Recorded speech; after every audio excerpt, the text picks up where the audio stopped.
Welcome to the American Intelligence Media. My name is Douglas Gabriel.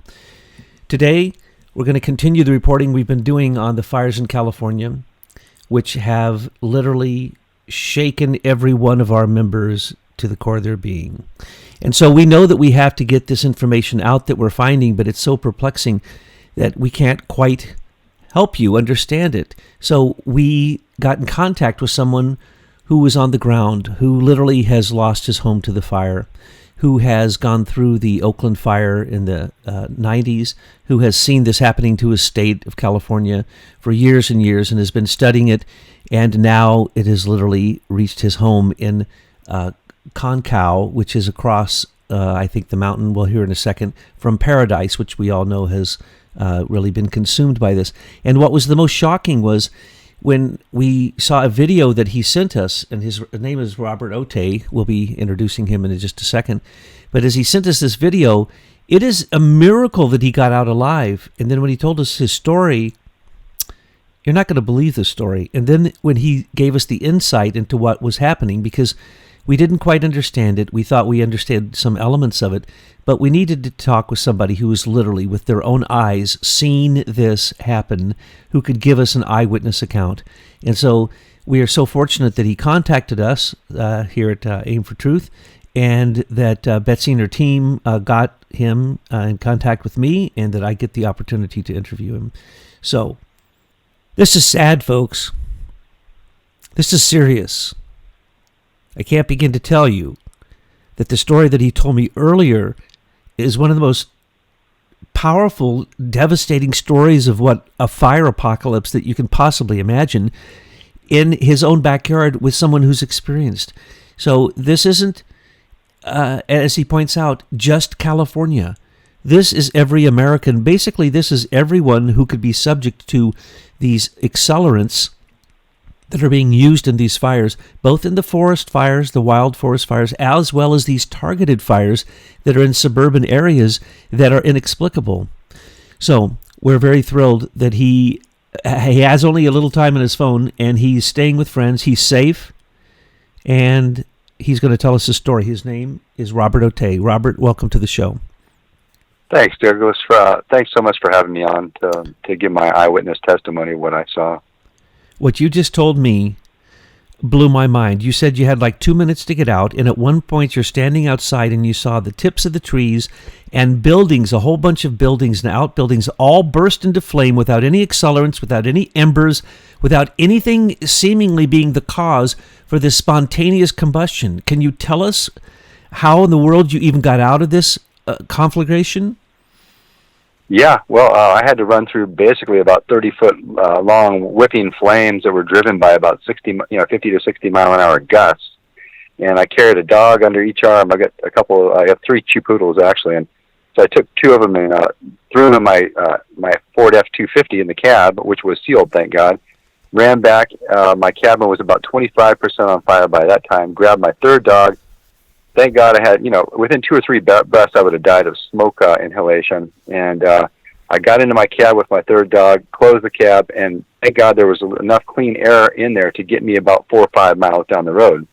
But as I turned around, I looked my entire gate. I had a huge metal gate with 1 by 12 cedar planks on it, and the entire thing was engulfed in flame. And there really wasn't much but a little grass around that could have been, ignited these 6-foot planks everywhere across the face of the gate. So I had to basically take my F-250 and ram through that gate and knock it loose.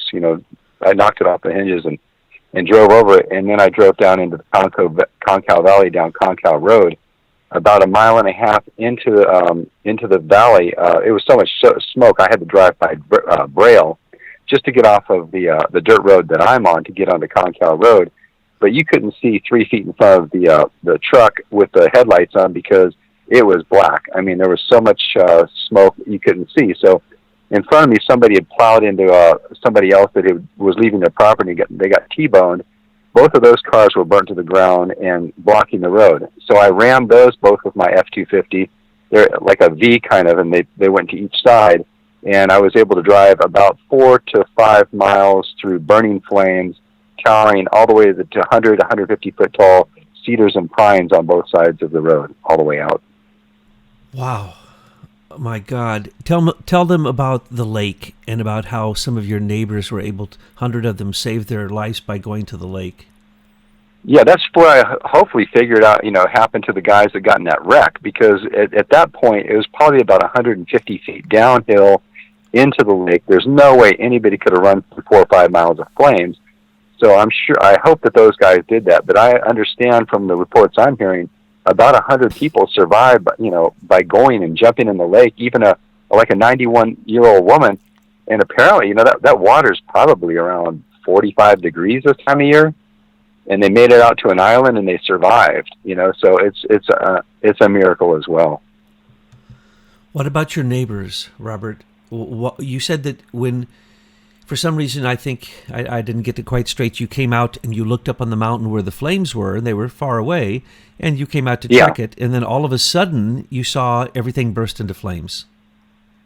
Yeah, well, like I was telling you earlier when we talked before this, that I had survived the Oakland firestorm back in 1991, and I watched for 5 hours how that fire worked. Because I was at the top, I was up by Broadway Terrace, up at the top, with a view of everything.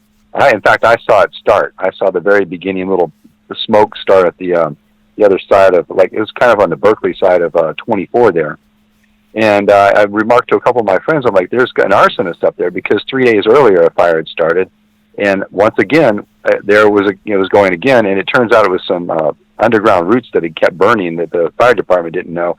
That started it again. So I witnessed, directly for hours how those flames started, with embers falling from the sky, burning shingles, starting fires.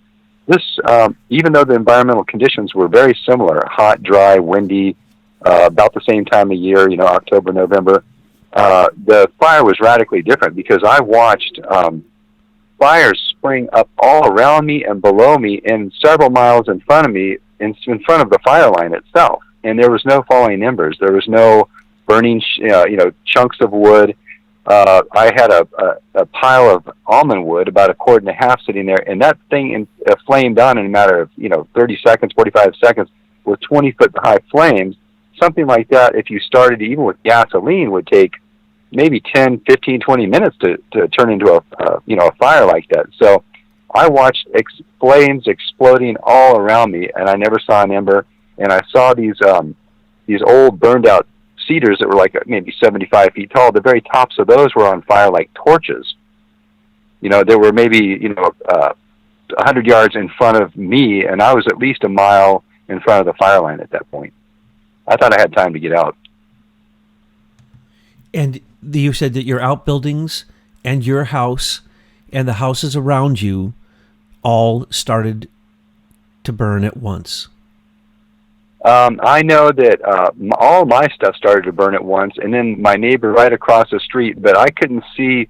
I've got another neighbor that on the way out, I couldn't see their place because it's kind of hidden behind a hill. But I can tell you, dozens of fires sprang up all around me and below me without, they're far in front of the fire line without any falling burning embers. And like I said, I saw that directly in Oakland, and I know how the fires work, and this was not the same. Now, the next thing I have to say is so terribly, horribly sad. So you got out, you said that you maybe had a minute, 45 seconds, 2 minutes to get it together. You didn't even grab your computer, which had your whole life work on it because your life was in that much danger. You checked on your neighbors, you jumped in your vehicle with your dogs, and you barely had enough oxygen to get down the road and to get to a place that was safer. Exactly. Thank God I had oxygen in the cab, because the smoke was so thick. I really felt if I took 2 or 3 more breaths, I would have died of smoke inhalation. Well, the sad thing is, I imagine many others in your town did not make it. Oh yeah. I live in a very complex area as far as the woods go. I mean, the roads go through the woods. They call it shattered glass. This area I'm at, because the parcels are so bizarre. These little slivers, and the roads are really tight, and they're surrounded by 150-foot cedars and pines, and I can see that it'd be extremely tough to get out of there. There's a road called Hoffman Road, which is where a lot of those people jumped in the lake from the back side of Concal Lake. That once that road gets blocked, you can't get to Concal Road, which is the only way out. And there's a a bunch of roads that go off of Hoffman, and so a lot of people were trapped out there. And if they didn't get in the lake, they didn't make it because that whole place was wiped out. So you had no other exit? There's all Concal Road is the only way out, and you could go the other way up the mountain towards Pulgus, but that was completely on fire, so that wasn't an option. There was only one. I didn't stop at all. I didn't turn around. I blazed my way out of there and barely made it. As I got past Concal Lake, there's a real steep grade there, and I could see finally there was some air. You could get out of that dense smoke and get some fresher air. But they had a fire engine on my side of the road, halfway off the road, backing up the hill, and 3 idiots in front of me pulled over. They actually stopped because the guys, I guess, because they saw a flashing red light and they figured they had to stop, and their flames rushing all around. I just blew past all of them. I blew past the over the double yellow line, up a hill. I knew nobody would be coming our way, so I just went over the double yellow line and passed the fire engine and all those cars. And even one guy and his friend, I guess, they were hugging each other. They were using an ATV. They rode through the flame on an ATV. They must have gotten burned extremely bad. Oh, my God. That's just horrifying. Now, yeah. So this is happening in many places in California. Yeah. These kind of just wild Santa fires. Rosa. And there's a big one there. The big Mendocino fire was the biggest one in the history of the state before this. And as right now, they're saying there may be 1,000 missing people. And you have said that may be conservative estimates in relationship to what you personally saw. Oh, yeah. There's just so many places up in the mountains where I live that people could get trapped easily. There's just no way out. And as you say, you are, well, you didn't say this, but you're an experienced fire watcher. The people around you knew these fires were up in the mountain. They were watching them carefully. And then all of a sudden, everyone is overwhelmed by inexplicably fast fires that seem to have invisible accelerants on them. Exactly. Can you explain any of this in terms of what you've studied or what you believe or even what you speculate? Oh, sure. Well, they've been, covering us with chemtrails, with nanoparticles of aluminum, strontium, and barium for years now, and that stuff accumulates in the forests, in our houses, and in us. I mean, we're being sprayed constantly. From where I live, I can see everything out in the Central Valley. I can see the spraying. I tell you, it even looks like crop dusting. I see the beginning point and the ending point where they spray from down somewhere by like Yuba City up to Redding, and one plane after another does it, and this is continuous. I've been watching this for years, so I can see those big long ones that go up and down the coast, but I see stuff that looks like it's intentionally sprayed in our specific area in a specific pattern for years. Now, Robert, are you on the other side of the mountain? Is Concal on the other side of the mountain of Paradise, or is it a valley, or you're near Paradise, right? Yeah, I am. Actually, Pulgus is on the other side of a mountain range in the West Fork of the Feather River. Okay, it's a hydro station for PG&E, and they believe that's what caused it, a wire there or something. But you go up and over the mountain. It's probably about 6 miles as the crow flies, but it's up and over a very big mountain range. And then I live in an area that's like a huge bowl with Concal Lake at the bottom. That area then goes up and over a mountain range to the North Fork of the Feather River. There's a road called Jordan Hill Road, which you can take from Concal up and over that mountain and then down through the North Fork of the Feather River, and it ends up in Magalia. So it's quite a ways. It's further to Paradise than it is, from Pulgus to me. Okay. So, yeah. Mm-hmm. I understand that in the area around Paradise, just before the fires, that they had the most extensive, what they called, chemtrails, or spraying of that area that people had seen. It was so amazing that planes were so low and they were dropping so much stuff that they were all kind of freaking out just days before the fire started. Did you have any kind of planes in your area dropping stuff just before this? Not low, but I tell you, it's been the same. I mean, this has been going on for years. And, so, it's really bizarre when there's some days when they don't spray, and you're looking at a crystal clear blue sky and you go, wow, this is amazing, because I'm used to every single day seeing dozens and dozens of trails. It just, from my vantage point, I can look out over the Central Valley, and I don't have to look straight up to see chemtrails. I'm looking right out my front window of them being sprayed all around. So I have a perfect view of it. You had said that the aluminum and the other metals that are in chemtrails that are certainly, we all know that the geoengineering is most focused on California of any other state in the union. And so you had mentioned that the aluminum, when it lights on fire, is like magnesium. And I know magnesium. It's as bright as the sun when it lights on fire. It's unbelievable. Yeah. And the fire is so hot. It's ridiculous. It can start a campfire, with a few little scrapes of magnesium can start a campfire. Right. So what you're saying is there's some kind of accelerant. There's the accelerant is the aluminum. And then what is it that ignites the aluminum? Because something ignited it because you didn't look around and see 40 fires starting at once with no embers flying, with no other accelerants, with no explanation, without there being some invisible electromagnetic force, whatever it might be, a diffuse laser. It could be what they call these directed energy weapons. So let's just say that it could even be on the cell towers. Let's say that it could be in an airplane, a drone, or a satellite. One way or the other, are you suggesting that something electromagnetic struck those accelerants, those aluminum particles, and actually lit on fire the top of the trees and literally also the top of some of the houses, and like the pile of wood that you had there, which is inexplicable it could get to such a huge flame? Indeed. It defies all logic and reason, anything I've experienced in my life or what I saw.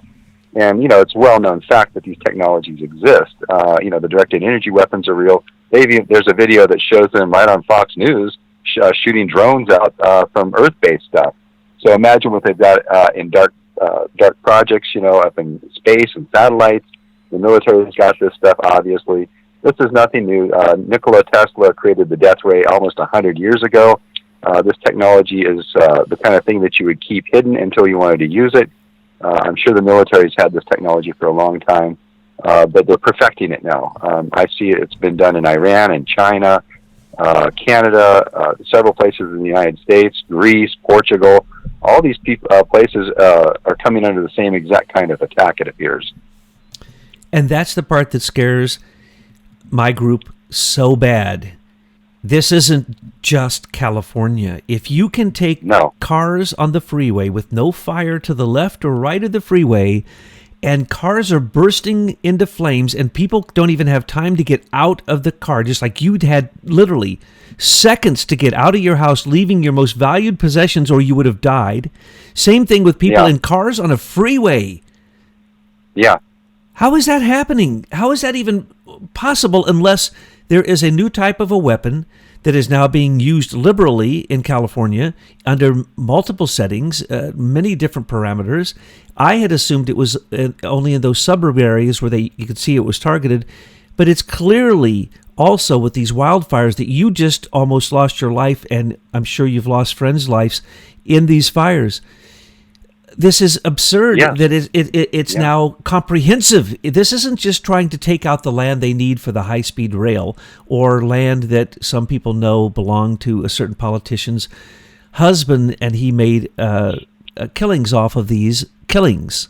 No, this is something much bigger. These are like experimental attempts at just seeing how far they can take this technology is all I can assume. How do you feel about that, Robert? You're right there in the thick of it. You barely got out with your life. Did you even gather any clothes, by the way? Did you gather anything?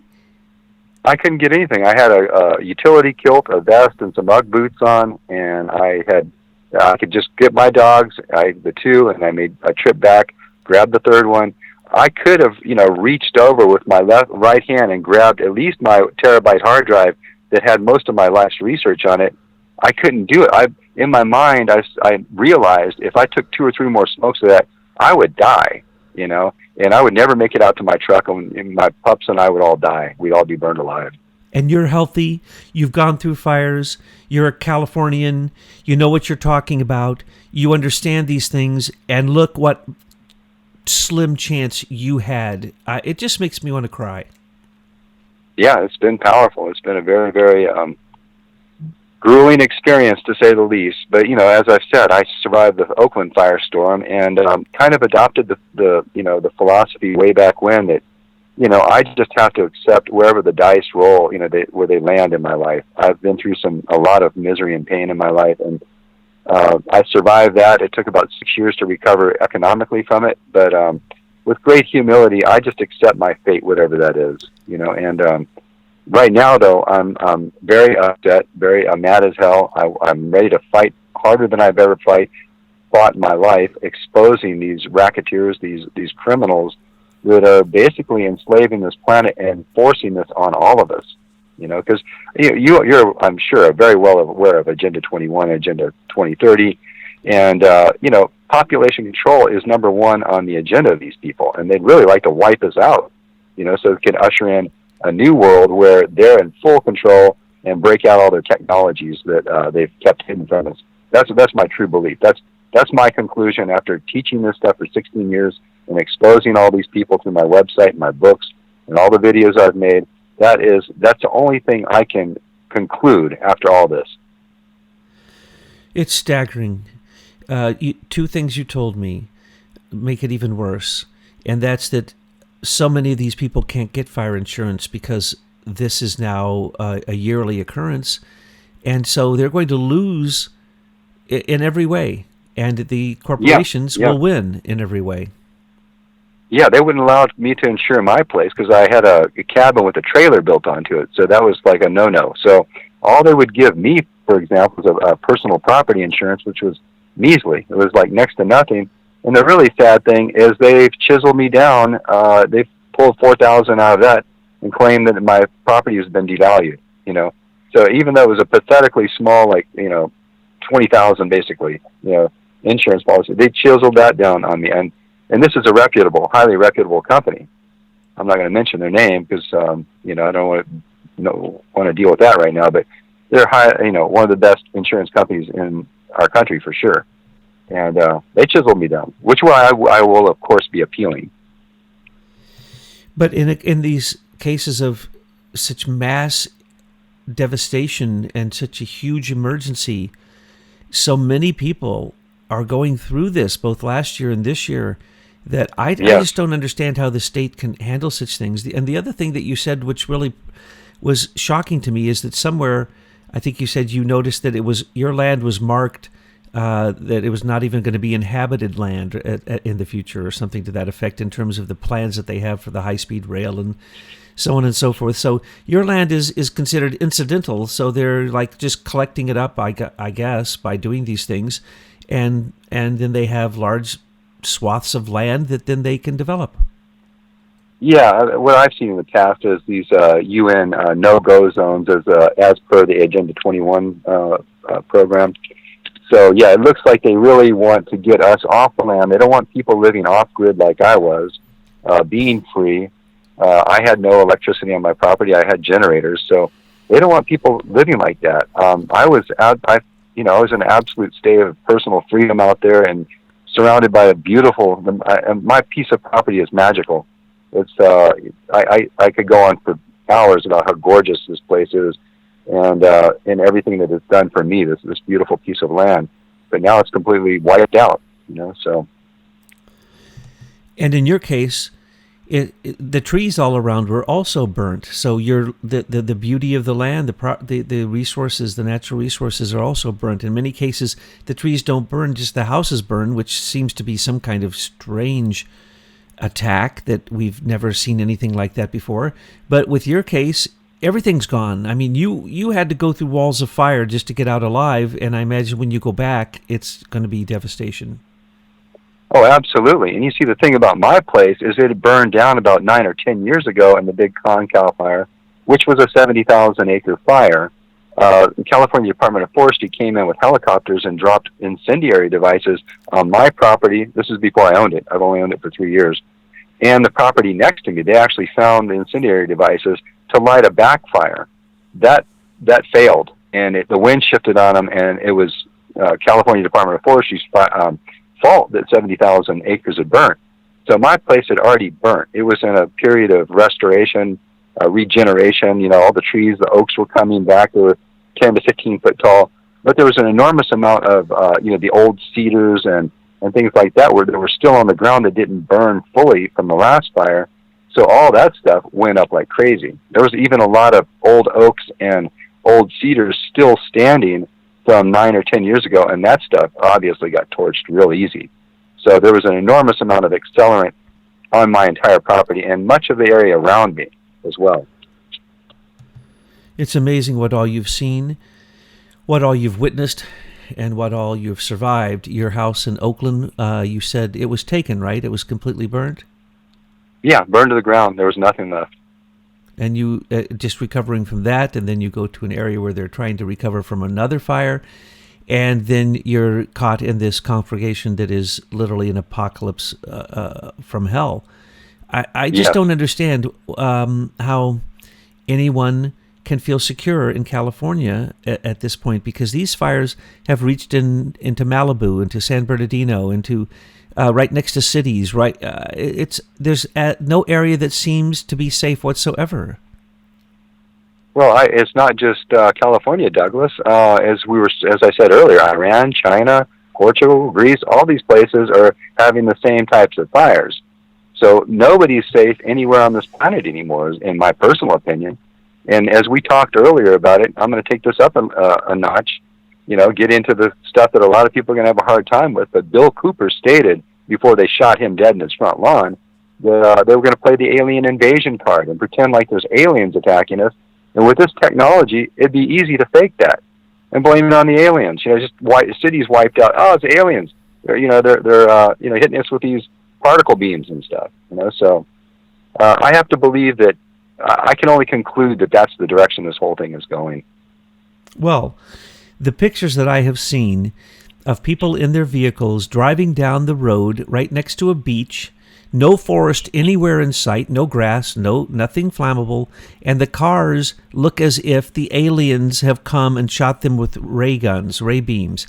Yeah, beyond a shadow of a doubt, that was the most apocalyptic. I thought it was a set on a movie, but it was real, and there's no people. Where are the people? There's 1,000 missing people, and I think a lot of them were in those cars, because those cars, the doors weren't open, and they were burned. Right. They were burned so bad that, as you just pointed out, you couldn't take one more breath. If you had taken one more breath, it could have been the end of you. So they couldn't even get out of their cars. They couldn't get their babies out of their baby seats. They couldn't open their door and exit a car that burst into flames. How is that possible? But you pointed out to me in a previous conversation how that's possible. You might want to tell people how that is possible. Yeah, well, I had been making some comments on some of these vids, and a guy, turns out he's from beforeitsnews.org, I think is the name of the channel. He's got some pretty out there sort of claims at this point. I'm willing to investigate all of them. He told me that there's something called Project Athena or something, where they can track all, hundreds or maybe even thousands of targets simultaneously with computers due to your chip in your car and your cell phone. And they know who all the dissidents are and everybody who's against them. And literally they could just take them out, multiple, hundreds or thousands of targets simultaneously with these lasers, just zapping them one after another. So I don't know if this is true or not, but I got to tell you, we all need to look into this. It very well may be true, and this may very well be exactly what they're planning with this fake alien invasion. Of course, this is just, my thoughts on it, but I don't know what else to conclude at this point. Right. Well, I do know there's a thing called full spectrum warfighting, where with lasers in space, they can tag anything and track it for as long as they want, and at any point they can use an accelerated particle beam, they could use a diffuse laser, they can use a microwave, a milliwave, accelerated particle, all kinds of things to attack that target. We saw this in the Panamanian War when we actually saw tanks that were melted into puddles of metal. And that's the only thing I've ever seen that where it came into the public light, even though I know of these things because of contacts I have. And I know the full spectrum warfighting is beyond imagination. And I myself was in the NSA, and I used to track the 1,000 points of light. And those were accelerated particle beams. And that was back in the 70s. So what they have now, yes, it would be much, much, much, much worse. But the problem is using it on civilians and using it seems to be absolutely experimental, because I don't care in all the conspiracy theories I've heard, or we could also call them suggestions or working ideas. I don't see any justification for this type of open dissemination of a weapon of this magnitude. But as you just pointed out twice for me, and first time went over my head, that this is being done in other countries. Well, I know that it's being done in South Africa because we know that Eric Schmidt launched 17 satellites, that he was emitting 5G from space in experiments on South Africa. Well, guess what? They don't need 5G in South Africa. So what were they doing? It was weaponizing it. So I knew that was happening, 2 years ago, and I've been telling people about that, but I just didn't think, Robert, and it just makes me so upset. You want to cry, then you want to get angry, that this is being done on Americans and that you were targeted. I mean, not maybe specifically you, but for certain, your community was targeted. And that's absolutely disgusting. I may have been targeted as well. I must qualify that and let you know that my Ford is a 1991. There's no modern chip in it, and I had no cell phone. So those two things that they're saying with the Project Athena that can be used against you to basically take you out, I had neither one of them. Plus, I was under a thick layer of smoke that was so bad you couldn't see 3 feet in front of you. It was like being out at midnight in smoke. That's how dark it was. So I couldn't be even seen from space, or even a vehicle that might have been above the smoke. So that may have been my escape may have been augmented by that. The fact that I didn't possess that stuff, this new technology. Oh, without a doubt. The QRS-11 is in every modern vehicle. The chip, as you're pointing out. You're on the ground in California. You've been through this for years. Are people exiting California because they believe they're being targeted with a fire apocalypse? I don't know about that. I think there's a mass exodus out of here because everybody's sick of these politicians that have destroyed our state. Brown and Pelosi and Feinstein and all these other traitors. These people should be brought in and tried for treason and crimes against humanity after this. I think they're all involved. And Gavin Newsom, I guess he's Pelosi's nephew or something. I mean, these people, all these rich people that are running this thing, they don't care about us, not a bit, So they all need to be investigated.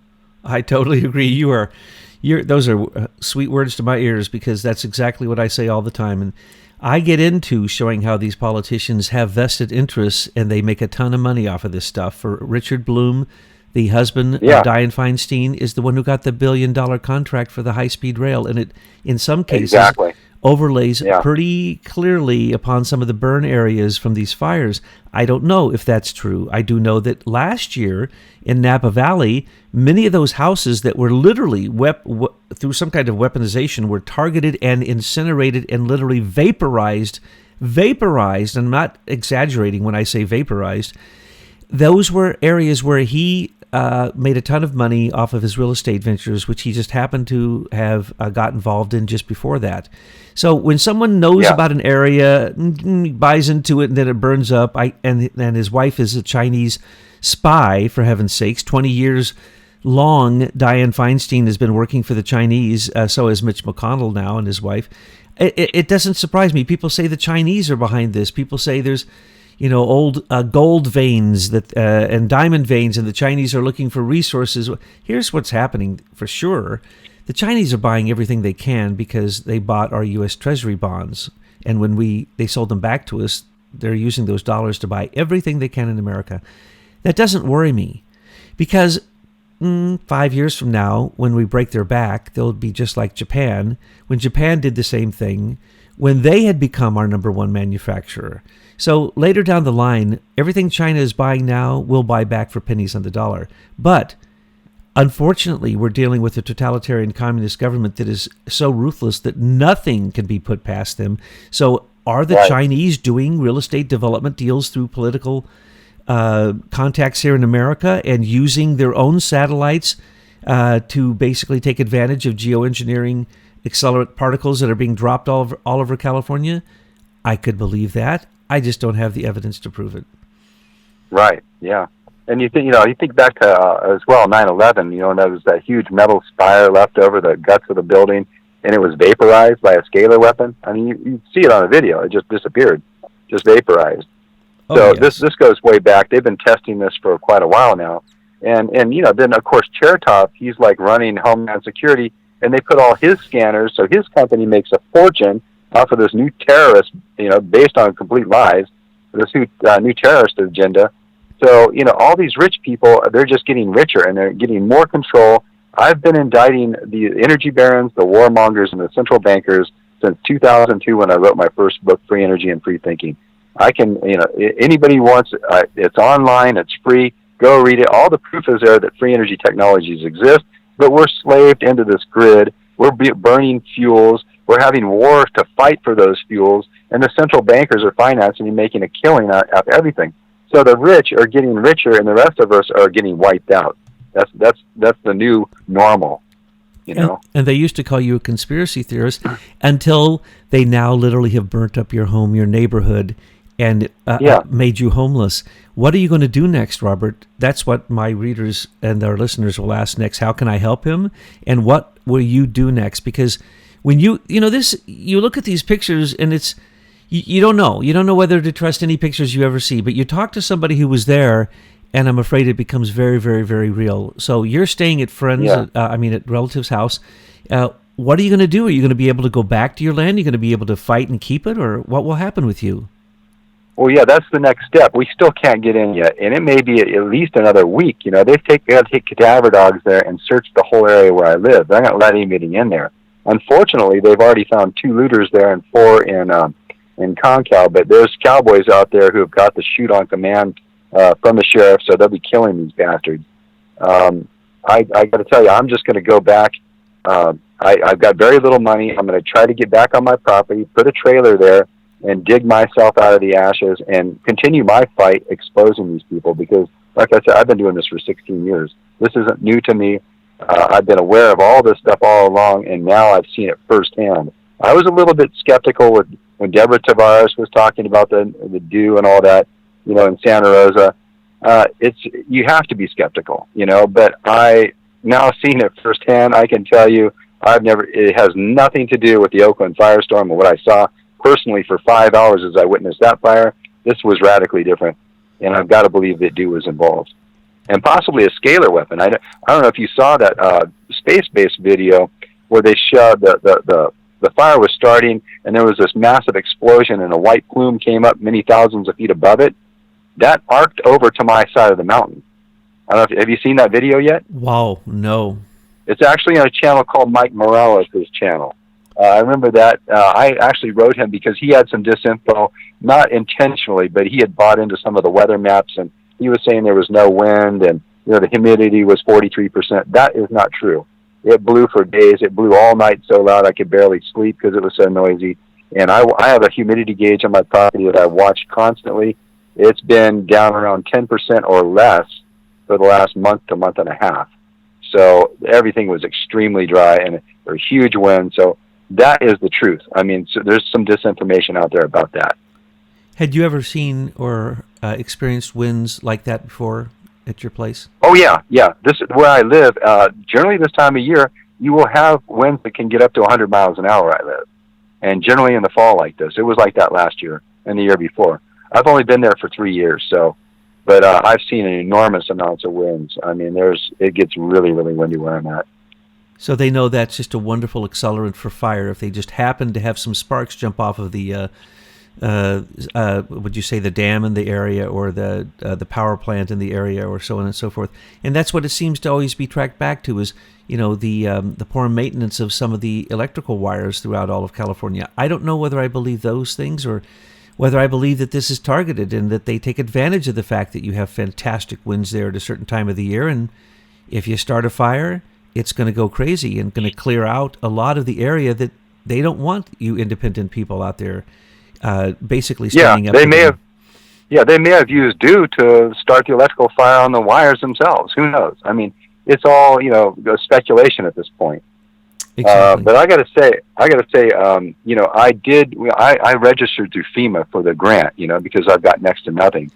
And I had a 20-minute interview online, and when we got to this one question about the property, the woman asked me if I'd seen lava on my property. Wow. Can you imagine that? And then I start hearing these little, things on videos about lava, and that whole area is a huge lava field. I mean, Butte County is just a big lava flow. Ancient basalt flow everywhere. So if they used a scalar weapon on that area, which that huge plume may have been, because it was a really instantaneous kind of explosion and arc, they may have opened a fissure there in that basalt plateau somewhere, and there may be a lot involved in the long term. So who knows? At this point, it's hard to tell. But it's just, we need to all investigate this. Everybody should be looking at this from every possible angle. That's all I'm saying. Absolutely. And when we heard about you, we checked out your site and we thought, oh my goodness, this person is awake and aware. He's not going to be just a person who's going to be a victim. He's going to be able to give us a clear view of what happened on the ground and what it is that you have witnessed. And so we thought, okay, let's make contact with him. And I'm so glad that we did. I just want to say again, my deepest condolences to your friends who have not made it, and my best of blessings to you as you're trying to find a new life and get back on your land and reclaim it. And thank you for having this conversation with us, and to all the people that are there in your area and all throughout California, and as you pointed out, the world, who are being subjected to these firestorms. Our prayers go out to you, and we need to take the wrath that we feel and turn it into the kind of motivation you just described, Robert, and do not stop until we fight this, figure out what it is, who's behind it, and end it. Yes, indeed. And I swear I've given you the most concise and accurate and honest, interpretation of what I've seen, and through my work and all that I can give you. I have nothing. I've never made any money off I've given everything away free, except for my last book, which is next to nothing. I've done all this as a free gift for humanity because I love humanity. I hate the people that are running this world. We could have a beautiful world. We could have a beautiful world with Schauberger implosion turbines in every home. That's true national security. I mean, the grid is a national security disaster, and it's a slave racket. We've got all these metals tied up in this huge grid that we talk about being short on metals. Take down the grid. Put an implosion motor in every single home, which requires no fuel, and all of us could be free. We could have our own energy. That's national security. And I also think like Switzerland, 2 years of military service, and then they arm you. Everybody's armed over there. We should all, they're trying to get our guns. All these fake flag, false flag shootings and stuff. They want every last gun. They don't want to just take part of them. They want everybody's guns as quick as possible. They want to disarm the population so we have no recourse. Well, they just disarmed you. You didn't have time to grab your gun. Yeah, it's gone. It's melted. It's vaporized or whatever. It's gone. This is just astounding. We're not going to let this depress us.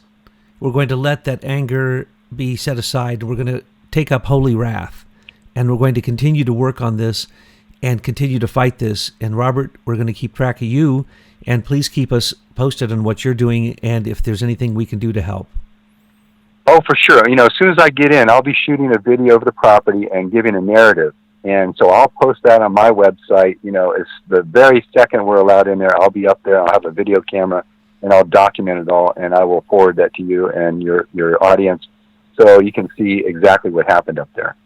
Well, thank you for that. We're going to stick with you, and we just send you our blessings and hope that you're able to get it back together and that you can do something to help save these situation in California and throughout the rest of the world, and basically reach that critical mass of consciousness that can change the way that people think.